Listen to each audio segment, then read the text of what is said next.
The topics and opinions expressed on the following show are solely those of the hosts and their guests and not those of W4WN Radio, its employees, or affiliates. We make no recommendations or endorsements for radio show programs, services, or products mentioned on air or on our web. No liability, explicit or implied, shall be extended to W4WN Radio, its employees, or affiliates. Any questions or comments should be directed to those show hosts. Thank you for choosing W4WN Radio. This is Beyond Confidence with your host, Divya Parekh. Do you want to live a more fulfilling life? Do you want to live your legacy and achieve your personal, professional, and financial goals? Well, coming up on Divya Parekh's Beyond Confidence, you will hear real stories of leaders, entrepreneurs, and achievers who have stepped into discomfort, shattered their status quo, and are living the life they want. You will learn how relationships are the key to achieving your aspirations and financial goals. Moving your career or business forward does not have to happen at the expense of your personal or family life, or vice versa. Learn more at www.divyaparekh.com, and you can connect with Divya at contact@divyaparekh.com. This is Beyond Confidence, and now here's your host, Divya Parekh. Good evening, listeners. I am thrilled to be here with you Monday evening.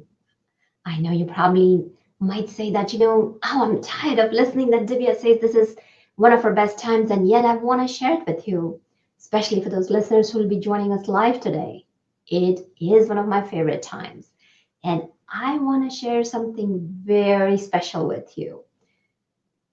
Today, we are going to be going in the world of books, and as you all know, I love books since I was a child, and also want to share that, profits from my books are going to entrepreneurs impacted by COVID-19. So if you have not got your copy, get your copy of Expert to Influencer or any of the books by me.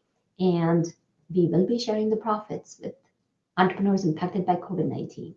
And I want to share that I have seen a ton of emails by you guys, especially, whenever we have talked about writing books and the questions pouring in about traditional publishing, about publishing on Amazon, self-publishing, New York Times bestseller. And there is this complete romance around this that, oh my goodness, this is so awesome. I want to be next Stephen King, or I want to be the next book that goes on the Hollywood screen. So folks, yes, it's awesome to have big dreams, and yet it's important to know what goes behind the scenes, what are the realities. So today, I am bringing you a very special guest, Whitney Gossett. Welcome, Whitney.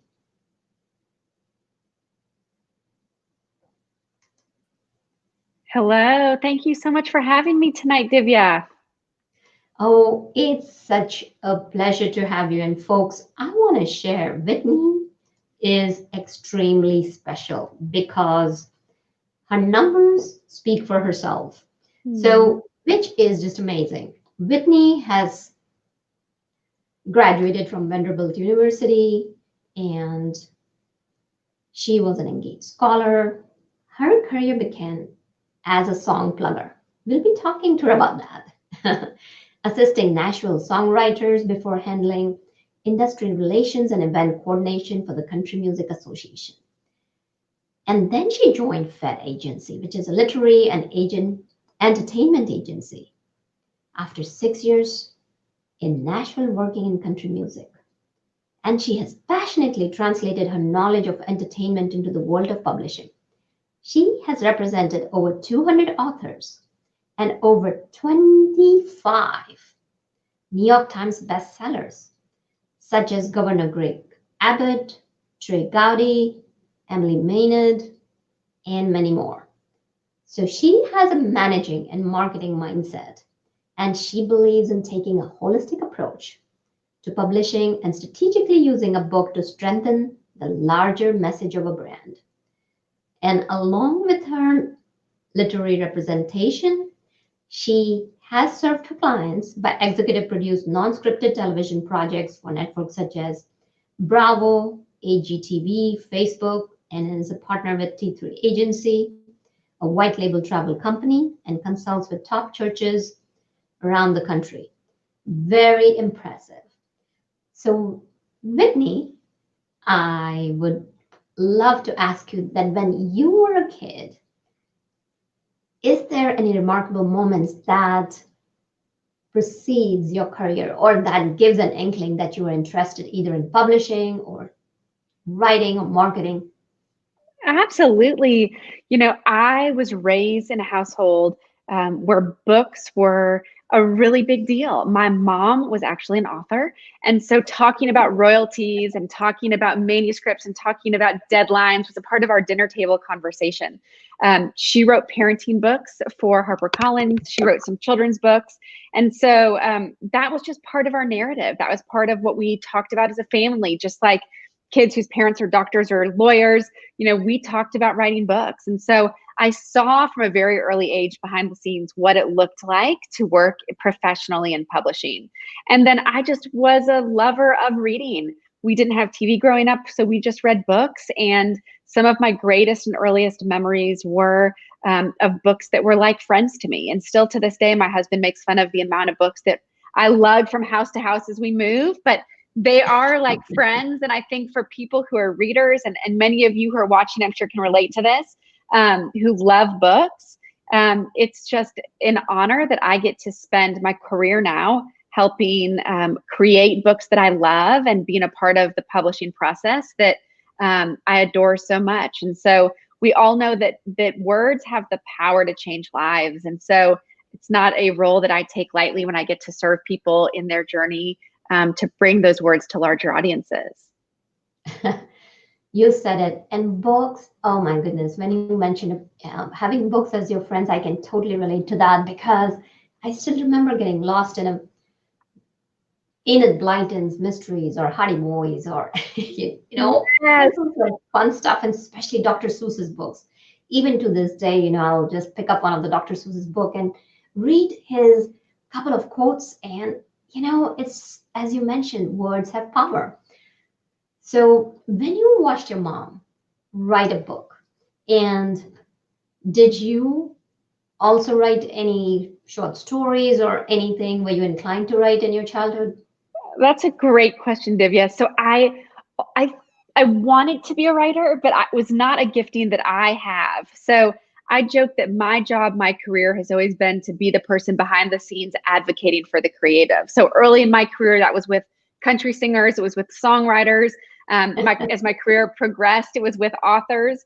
I wish I had the gift of writing, and I joke I can barely write an email. So as somebody who's a fan first, I love to get to do the things that are not in a creative's toolbox. So I get to be the advocate. I get to be the marketer. I get to be the one who says, let me handle those admin things so that you can have time to be quiet and focus on your craft.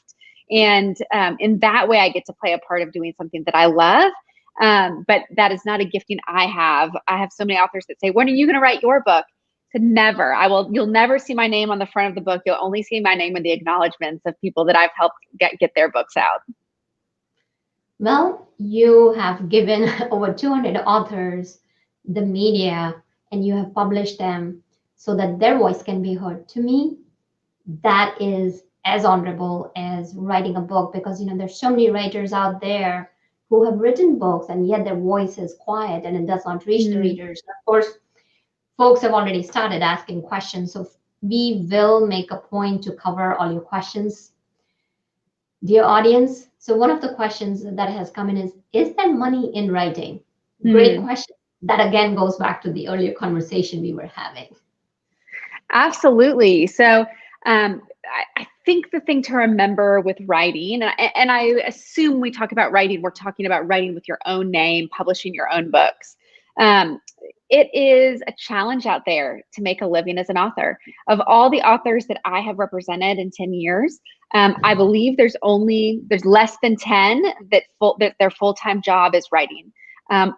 99% of the authors that I work with have a different full-time career that allows them the opportunity to write. It gives them the platform for their words to have a reach. So whether they are a reality TV star or an athlete, or they are a CNN anchor, or they are a governor, They're doing something that gives eyes to their work that allows them to then write. And so writing really becomes, or publishing for them becomes, a vertical underneath the umbrella of things that they do that helps them do more of what they love, gives more attention to what they're doing, but it's not their primary source of income.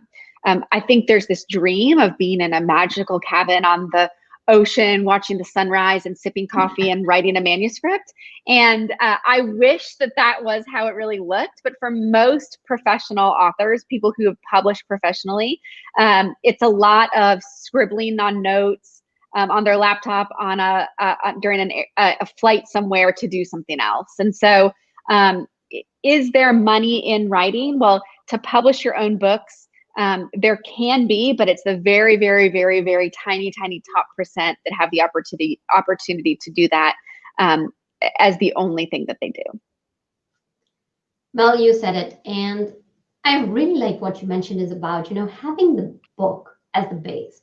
And I can share that from my experience and the clients that I have worked with, that book is the portal to a business's success, because it becomes such a solid foundation to establishing credibility and that authority in your industry. That was beautifully said. So, the audience is asking about the question. So if you can kind of go into self-publishing, then there is some vanity publishing and traditional publishing, and just kind of share the merits and demerits of each. And maybe so a often, couple of stories too to illustrate the points. I often ask authors, what does success look like for you? If this book is successful, what does that mean? So there's a couple of roads to publication. Obviously, what most people desire is to be represented by a literary agent like myself, where I take a book proposal, I shop that to a publisher, I negotiate in advance from that publisher, I negotiate a contract, and then I'm your advocate throughout that publishing process. The reality is that the big publishers, the Simon & Schusters, the HarperCollins, the Hachette's, they are really only interested in acquiring authors that already have a significant platform. So that means you already have a message and you have an audience that wants to hear that message. It might be that you have a huge email list, big social media following, a large speaking calendar, but you really have to have at least two of three things to get published, ideally all three. The first is you've got to have a great idea. I can't tell you the many times that authors have come to me and they said, well, what does a publisher want? Well, a publisher isn't going to take on your book project. It's not like they're looking for a book on flower arranging in Kansas by a blonde. Like, they don't have something so specific they're looking for.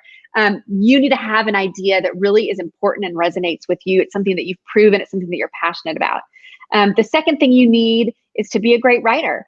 You need to be able to execute that craft well. It's just like somebody isn't going to say, hey, I want to go play with an orchestra, concert piano if they've never played a day in their life. It's something that you've got to practice and practice and practice. It's a craft that you have to have honed and be really great at, and really be able to execute great writing. And the third thing that you need to have is a platform. You have to have an audience that wants this work. Those three things are pretty much essential now to getting traditionally published. You may not need to have all three, but you have to have two of the three. So that's really what I tell authors when they're considering or desiring a traditional publishing deal is, are those three things that you bring to the table? The biggest of that, of course, being platform. My little motto these days has been the death of retail equals the death of discoverability. How are people finding your book? It used to be that a publisher curated what was in a bookstore. And as a consumer, we'd go into the bookstore and we'd look on the shelves. And if we wanted a parenting book, we'd go to the parenting section and we would look at the parenting section and we would see what books are there. And then we'd pick one of those books. Nowadays, very few people are going into bookstores. A lot of bookstores have closed. And of course, in this COVID era, that's only more so the case. And so how is your book being found if it's not on a bookstore? Well, it's being able to get direct to your audience. It's having it on places like Amazon and then being able to drive traffic there. And so even the need of a publisher to make your book successful isn't as much the case. There's a lot of publishers that are really not able to move books. And I can't tell you how many authors have big names and big platforms and they sign a publishing deal and their book comes out, and a month after their book comes out, they're calling me going, Whitney, my publisher didn't do anything. I did all the work myself. And it's because they had that audience they knew how to mobilize. So that is what traditional publishing looks like. Of course, there are so many ways to publish now, and I think that's what makes this time that we're living in so exciting. Whether it's going through KDP and Amazon, whether it's working with a hybrid publisher or a self-publisher, I just always tell people, be careful of giving your rights away for somebody that's not going to get eyeballs. So make sure that you're being careful, you're finding a partner that aligns with what success looks like to you. I think there's so many ways we can use books in a powerful way. I have authors that come to me and they say success looks like getting CEOs to read my book so that they're more likely to hire me as a consultant. Or I'm a custom home builder, and if I can tell my story and that helps people trust me when it comes to building their home, there's less friction in the building process. There's all sorts of things. I work with an author who owns franchises, and they said, you know what, if I can get my book out to all my franchise owners, that's 80 phone calls a week I don't have to make, because they can see what I'm thinking by looking at my book. And so there are a lot of ways to measure what success looks like. There's 7,000 books that are published a day. When you think about that volume, it's very, very crowded out there. So what are you going to do to make your book stand out? Yeah, it's great information. So let's still continue on the road down the traditional publishing. So let's say somebody has a great platform, somebody has an idea where they have done the market research and they know that market wants it.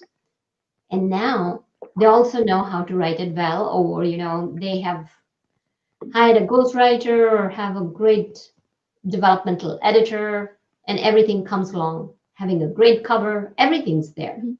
So now what would be the next step? So for example, you mentioned that you're a literary agent, and if somebody were to come to you, somebody were to send you their manuscript, how would you go through in accepting that person or not? So I would say there are many ways to find literary agents, and obviously looking online, there's all sorts of curated databases. I would say the first thing is look for agents that are passionate about what you're writing about. I only represent a nonfiction. I can't tell you how many times I get query letters for fiction books. And I say, have you even read my website? Have you even seen what I represent? Because clearly you wouldn't be a fit for my catalog. You want to find an agent that has relationships with editors that would actually be buying your book. I couldn't sell a sci-fi novel very well because those aren't editors that I'm friends with and talking to every day. I don't know what they're looking for. So the first thing is look for an agent that has the genre in which you are writing as something that they are an expert in. The second thing I always say is try to find a referral. Reach out to authors that you really love. Reach out to people who have been published and ask them who their agent is. I rarely take submissions that don't come through some sort of referral. And so I would really suggest that you reach out to somebody that you know. I think most people can find, at least even through the social media web, somebody whose book might be similar to theirs. Look at who their agent is. Find your favorite book and flip to the acknowledgments and look in the acknowledgments and see who they thank is their agent. That's always a great place to start. I think almost every agent is looking for that diamond in the rough. So even if they say they don't take unsolicited manuscripts, or they don't take submissions without referral, I can't tell you how many times I've looked at somebody who's written a really, really great cover letter, or they've been really creative in how they've reached out to me. That goes a long way. I think we want to represent people who have hustle, and I always respect somebody who goes above and beyond to get their book in front of me, because I know they really believe in it. It means they're going to work hard to get that book out to as many people as possible. Those are some really great points, Whitney, because you're talking about the grind. A lot of people have this dream that, I write a book, I find a literary agent, proposal is done, and then bam, bam, done. Overnight I'm going to be rich. So, and that's not the case, as you mentioned. Of course, we have quite a few other questions come in. So this goes back to the time when you mentioned about, a lot of authors are doing self-publishing instead of traditional publishers. So I want to combine the two questions. So one thing you mentioned, that currently traditional publishers are not able to move the books. So that's one. So considering and keeping that point in mind, how would we respond to this question? Would a writer self-publish first, then shop to a traditional publisher? Yeah, so I think I'm a big believer, if you don't have a big enough platform or in a place in your career where a traditional publisher would want to invest in you, then self-publishing is a wonderful way to show a publisher that you can move units. So I work with a lot of authors who self-publish their first book, and they work really hard to move that book. And I always say, I love taking a book that was self-published to a traditional publisher, because if we can show, hey, this author is able to move 50,000 units, you better believe that on their next book deal, I'm going to get them a great advance. And that author probably already is going to now have email addresses of people they've sold to. They know exactly what their consumers want. They're going to be a better writer because they've gone through that process. So it used to be that people would say, oh, if I self-publish, I'm never going to be able to get a traditional literary deal. That's just not the case anymore. Most authors that I work with have played around in some form or another in publishing before I even shop them. It might have been years ago that they self-published something, or they put out a short ebook, or they made something just specific for a conference. But it's not as though you can only do one or the other. And the other way around, I have a lot of authors that work with traditional publishers, and we put out a really big book every 4 or 5 years with a traditional publisher. And in between those big books, they're self-publishing smaller niche products that could be derivatives. They could be specific to sort of one area of their audience. And we're selling those direct to their consumers. And so I think this idea of having a publishing strategy that is multifaceted is the future of publishing. It's not one or the other. It's both and. It's how can a publisher come beside you on the right message to bring it out to a larger audience, to give it a little bit more legs, to bring some dollars in if you have a big enough platform that they're willing to pay for that. But then also, what does it look like to be intentional with publishing things direct to consumer, so that you can speak things that might be more specific a publisher wouldn't pay you for, but serve your audience well, or that are timely. I'm already selling into 2022 with traditional publishers. There's a lot of books that need to come out before then. Perhaps it's a political message. Perhaps it's a health message. I can't tell you how many books I'm getting right now on coronavirus that by 2022 are going to be irrelevant. So there's how exciting that we live in a time that we can get things out quickly. And I think we should use that tool appropriately and strategically. Oh, some great pointers, and thank you for sharing all the details. And I really like what you mentioned about that, you can take the route of self-publishing and then go to traditional publishing, because even if we look at the story of Jack Canfield and Mark Victor Hansen, 2 years down the road and hundreds of thousands of dollars in debt, they were at if I recall correctly, their story, they were at a fair, and what they had done was they had pre-orders for $20,000, and that's when a traditional publisher took them on. So that's really a great point. What you mentioned about is show the publisher what you can achieve. Remember, a publisher is a business. I think a lot of times authors forget, and they romanticize a publisher in being about the idea, and they're going to read my words and fall in love with my story and want to publish me. The reality is they've got to write a P&L for that book. They've got to show projections of what it's going to sell. They're looking at a book proposal as a business plan. Will this make us a return on our investment? And so give them numbers. You take your creative brain and pull it away and bring out your business brain and think, how can I convince a publisher I'm going to make them money? Because at the end of the day, it's a business. They need to show that your book's going to make them a great return. Absolutely. Great point. Because it's important for authors to be thinking of themselves as entrepreneurs. So think about it, authors out there, be an entrepreneur. So that goes back to that question about having that message, and more so than the message, having that platform. So one of our question is, how can people build their platforms? Yeah, so I wish there was one easy formula I could give you that would flip the switch. And the answer is there isn't.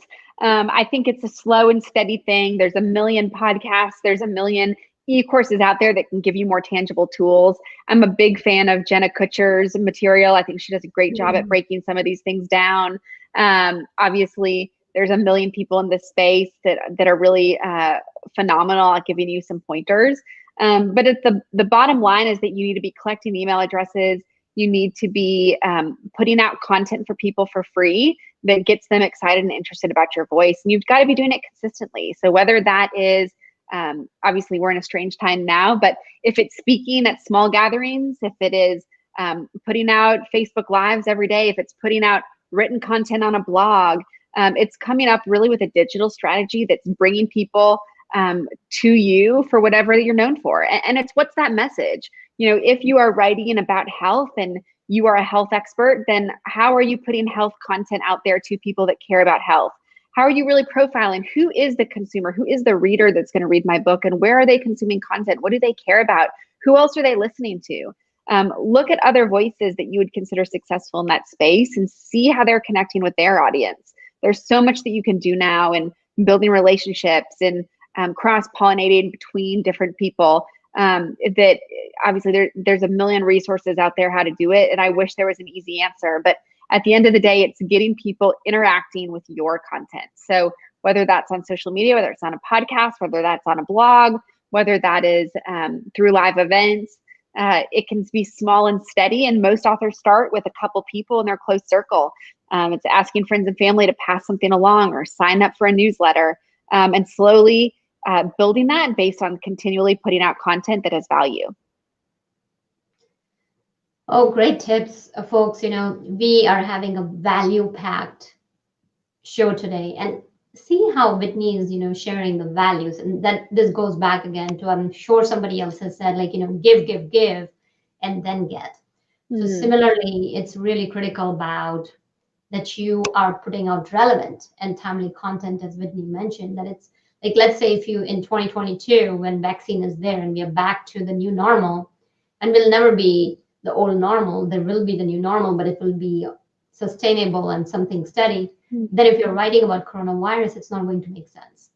So those are a few things that it's really critical to keep in mind. A couple of questions, the other questions that have come in is, what's digital strategy and how many platforms do people need? Yeah, so I always say do one thing really well. Focus on what makes the most sense and makes the most sense to your audience. So a digital strategy is really coming up with how are you using the tools we have available online now to connect with your audience. So whether that is using social media, whether that's using YouTube, podcasting, like I said before, blogging, how are you putting out content in a strategic way to reach your people? You don't have to do everything. In fact, don't do everything and then do it poorly. Pick what resonates with you. Pick what's fun for you. Pick what makes the most sense. Some people are really wonderful on video. Some people hate doing video. Some people are really phenomenal in blogging. Some people are terrible at short form. Find what you can commit to doing and what you can commit to doing consistently. Consistently is the biggest thing. It doesn't matter if you're on all gazillion platforms, but you're only posting things every 6 months. What can you commit to doing every week? What's one thing you can commit to doing every single week, every single Monday or every single Wednesday? Start there and work up and find what's fun for you. If you don't enjoy it, then you're not going to be putting out content that is sticky and that resonates with people. And then they're not going to enjoy it. They're not going to pass it along, and your platform's not going to grow. Definitely very valuable and helpful insights. So now let's say we have taken a look at everything. A person has a great idea, person has done research, it speaks to the market, people have a platform, and now they connect with a literary agent. And let's say literary agent takes them on. So share a little bit about the proposal and the journey of a New York Times bestseller, because I know that before when we had put out the description of our today's show, we got several questions asking that, could you please ask Whitney about the journey of a bestseller to New York Times? Absolutely. So once I take on a client, we start by working on a book proposal. And a book proposal is about a 20 to 30 to 40 page document that walks through the book. It has a number of elements, from an overview to a chapter summaries, a sample material. It talks about marketing and publicity strategy. We can include speaking dates. We include videos. It's a really well-rounded document that shows a publisher not only what this content is, but why it is going to sell well. Once I have that book proposal is when I start shopping it. It means that I am calling editors I have relationships with. I'm sending them the proposal. I'm trying to convince them that this is a book that they need to acquire. Having a lot of conversations with them. They take that proposal, if they're interested, to their ed board first. That's an editorial board where other editors review that material. If it passes that board and they're interested, it will then go to pub board. And pub board includes sales and marketing teams. And sales and marketing teams then also assess that proposal and decide if they want to make an offer. Once I get offers in, we review those with the author, and then we start the negotiation period. Once we decide on the publisher we're working with and we sign that contract with a publisher, Usually an author has between 3 and 6 months to write that entire manuscript. And once that manuscript's turned in, the book typically releases a year from then. So that entire process can be 2 years, sometimes longer, until that book's on shelves. About 6, or when the manuscript's turned in, which is about a month from publication, is when we start talking about our release plans and our launch plans. And that varies based on what an author brings to the table. So typically we're looking at what assets do they bring? Is it a speaking calendar? Is it a big email list? Is it a lot of celebrity relationships? Is it that they have great media contacts? We really take all those things into account and figure out how can we make those all work together for a successful launch. New York Times is obviously a list that lots and lots of people want to hit, that they're very excited about, and it's the goal, it's the Oscar or the Grammy of the publishing world, right? And the reality is hitting that New York Times is almost impossible. It is something that is pretty well calculated. I can usually tell even of my books if we have a shot to hit it or not, but it is not based on sales. And I want people to really hear that. The New York Times list is something that happens somewhat in secret. It is politically charged, and it is not a straight reflection of what books sold the most that week. It is a combination of sales, of geography, of the different channels in which a book is sold, how much publicity the book's gotten, the track record of that author. It includes things like who the endorsers are on the book. It includes things like how many books were pre-ordered. All of these things become factors in how they decide what books to put on that list. And the reason is they're trying to not show that the list is swayed. They're trying to actually show books that are resonating with the broader consumer base. So if somebody, for instance, sells they might have the right amount of books to hit the list that week, but they're all sold on one channel or all sold in one geographical region, then that gets thrown out from the list. So it used to be there were a lot of sub lists. There were some niche lists that were released either weekly or monthly, and most of those have been removed as well. It used to also consist of 20 books on each of those lists, and now it's down to 10. The extended list is gone. And so unless you are an author that has national media attached to your release, and you have about 10,000 books pre-ordered, then those are minimum things that have to happen for you to hit the New York Times. Even then, you're looking at a very, very significant uphill battle. So if you're not somebody who's already known, if you do not have a platform, then that really is out of the question. And I like to tell people, let's focus on lists that are more attainable and more transparent. So things like the Amazon list, things like USA Today or the Wall Street Journal, those are lists that we have a little bit more control of. We know what the metrics are. We know what we need to sell.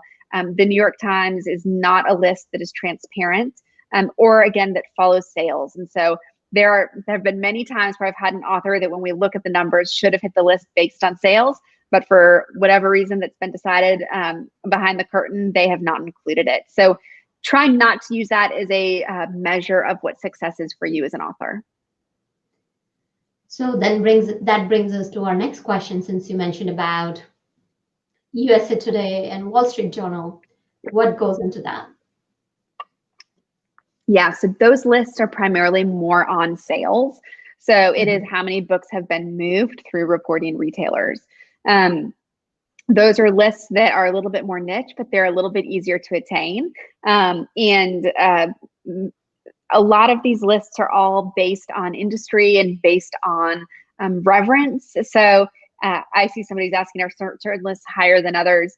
It really is just based on the industry that you're in and what your perception of these lists are. As far as from an industry standard, I look at straight sales. So BookScan is the tool that the industry uses to measure sales. Reported retailers report to BookScan. And so as a literary agent, that's where I look. I look at that list as what's actually moving. I want to know who's actually reporting the most sales that week. And that's the metric that I'm looking at, what's successful. Definitely. It makes sense. And you mentioned about the author having endorsements, book having endorsements. So that leads us towards, author themselves having credibility. So when we talk about author having a platform and building that credibility, what might be the markers to identify that, an author has achieved some sort of an accomplishment in that authority zone area or credibility area? Yeah, I think it's associations. So it is speaking at places that are notable. It is interacting with people in the space that are well known and have a great reputation. Things like endorsements don't only help; they help when it comes to putting context around what your book's going to be. If somebody doesn't know you as an author, but they see names on your book that they recognize, then immediately in their mind, it's going to put you in a category of somebody that's worth listening to. Those names also help Amazon algorithms. So if you have a name that people aren't searching, but you have names attached to your book that people are searching, that can help the discoverability of your title. And it can potentially help that other person who's endorsing your book, give them reason to promote on their channels. So if you have somebody who's written an endorsement or a foreword for your book, who's then talking about your book on their platforms, that can help get more eyeballs on your material. Yeah, definitely. Great point. And then one of the next questions that is that, are there any awards in writing? Sure. There's a lot of smaller awards. There's a lot of awards in different genres. I think it really just depends on what kind of writer you are. If you're a fiction writer or a nonfiction writer, there are all sorts of awards that different groups will give out. I feel like the fiction space probably does a better job at awarding their authors than the nonfiction space does, but there are definitely many associations that put out awards throughout the year for different kinds of work. And those awards do matter, because I know one of the authors, his book was recognized by a sales association as the top sales book. And after that, he saw a rapid increase in his book sales, and he was right at the point where he had sold 40,000 books. So that said, if somebody wanted to find out about those associations, how could they go about it? Yeah, I don't know of a list where those would all be compiled. I think it's really what is the genre of your material and looking specific to that. There are sometimes awards that I have never heard of, but it's because it's out of a genre or it's a certain kind of content that I might not be as familiar with. And then we do see a great return on some of those awards because that audience, it really matters to them. So for instance, it's a great example, Divya, on sales. Like I might not be reading a ton of sales books, but for somebody who's laser focusing on that genre, there might be an award in that vertical that matters a lot to them. It's a stamp of approval that matters to them. So I think really know your niche. It goes back to know your audience. If you're writing a book for executives, what are executives looking for as a stamp of approval? If you're writing a book for teachers, what do teachers want to see from somebody that they trust? Really knowing that demographic that you're writing to is so important, and being able to laser pinpoint it. Whenever I hear an author say my book's for everyone, say, well, a book that's written for everyone's going to reach nobody. So name the person who you want to read your book, put a name to them, give an age to them, give a profession to them, really profile that person, create an avatar and know what they're looking for. It helps you write a better book because you're going to use metaphor, you're going to use story, you're going to use illustrations that are going to matter and resonate with them. But then it also helps when you're trying to sell the book because gosh, maybe this is a place I should go speak, or this is a person I should have endorse it because it's going to resonate with that avatar that I want to be my reader. Absolutely. You hit the nail on the head by sharing that, know your audience, know your niche. And there may be people who may not know the industry giants in your niche, but people who are the readers, people who the book is for, will definitely know. And as you mentioned, that sales book is a great example because in that area, that sales association is very well known. And if it's very well known, people know, oh yeah, if that association recognized it, then it has to be a good book. So you brought something very solid. Is about the power of association, the power of proximity. And yet what happens is that as the influencers or the big endorsers, there's a gap. So do you have any pointers where, let's say it's a first-time author or somebody who's not that well known, how could they connect with the influencers? I think we live in a digital age. Nobody is too hard to get to. I can't tell you the amount of times I've sent a DM on Instagram and they've responded. So I would say just don't be scared to reach out. I think use social media. A lot of times big influencers, they're on their Facebook, they're on their Instagram, they're on their Twitter. You can reach anyone these days. And so don't go straight in with read my book or endorse my book, but start a conversation, build a relationship. It's the same way that we used to, network at conferences, network on the internet. If somebody that you're interested in or niche you're interested in, they're throwing a webinar or a Zoom call or doing an e-course, sign up for those things.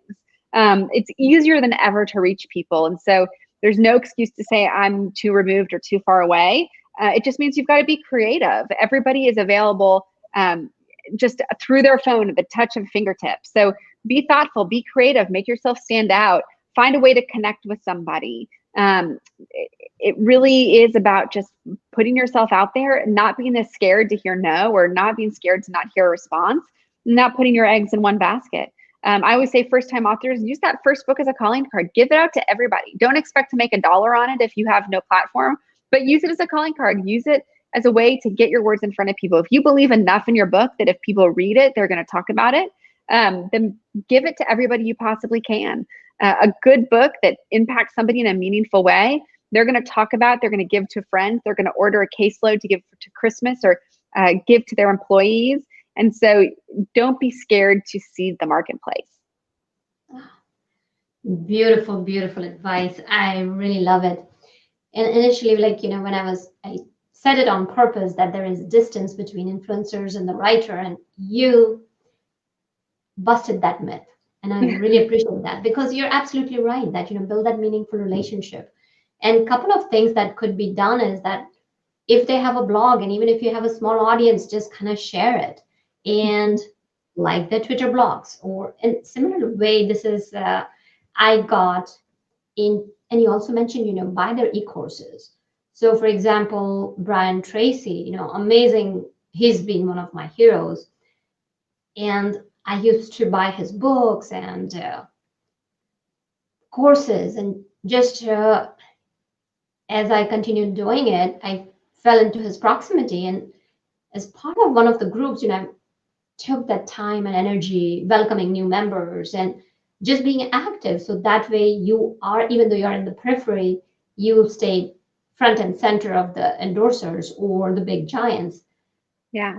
And then I took the plunge and asked him for an endorsement, and I did get one. So totally amazing. That's a great story. And I think it's a great reminder that we're all in this together. Even the most influential authors, they're still trying to sell books. They're still trying to get in front of people. And it's amazing how much it matters when you're helpful. I've run launch groups for New York Times bestselling authors, and they'll do anything for those people in their launch group who are active and helpful and helping get the word out and being responsive and posting content and offering to help with things. And so be the student to the teacher and earn the right to get something in return. And we're all in that same boat. And so I think having a attitude and a spirit of collaboration and of support comes back around. So we have a question. Are you taking self-help books or all books? And you might want to share about your agency as well. Yes. So I'm the president of Content Capital. We're a holistic content company. And so we have an agency arm of Content Capital, which is Capital Literary. We are taking submissions for anybody who is on this call. We'd love to look at the work that you have.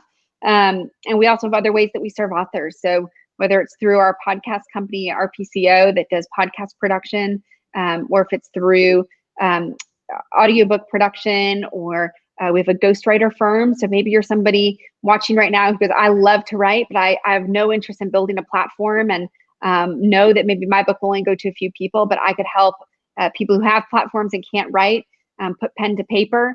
We love helping match ghostwriters and authors. We love helping people who have different giftings find ways to use those giftings. And so if there's ways that we can help, we would love to connect with you. It's contentcapital.com.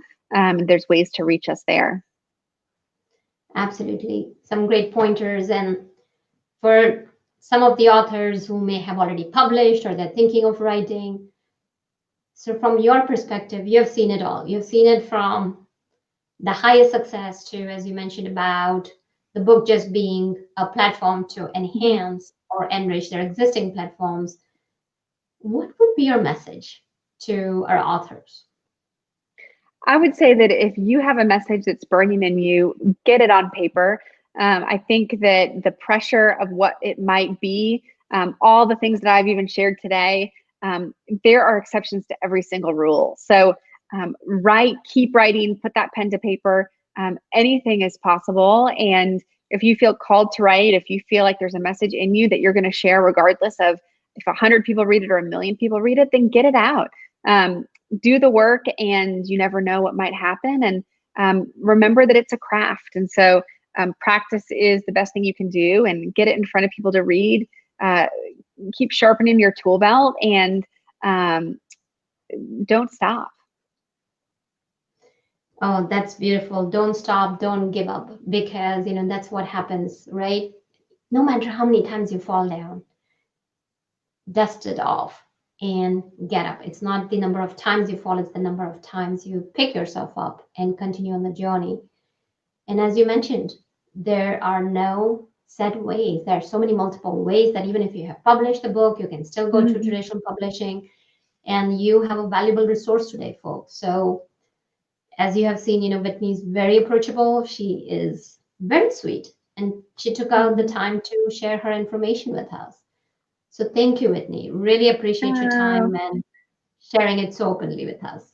Well, Divya, thank you so much for having me. It's just an honor to be in conversation with you, and hopefully together we can encourage some people and debunk some myths. And what an exciting time we live in, that there's so many ways to get your words out there, and for more people than ever to hear some of the stories that people listening today might have on their hearts. So I appreciate that you would share your platform with me. Oh, no, it was a joy to have you. And of course, listeners, it's always such a joy. You're always so engaged, and I love you for that. And any questions, reach out to me or reach out to Whitney. As she mentioned, she's open and will be supportive and helpful to you. And also, last but not the least, I would love to say thanks to Rebel, without whom the show would not be possible. So folks, be out there. And there's one thing that I want to share. We are in a time where it's really critical for us, all of us, to come together. And I'm going to just put out one idea. Think about it. We had approximately 150 million people who voted.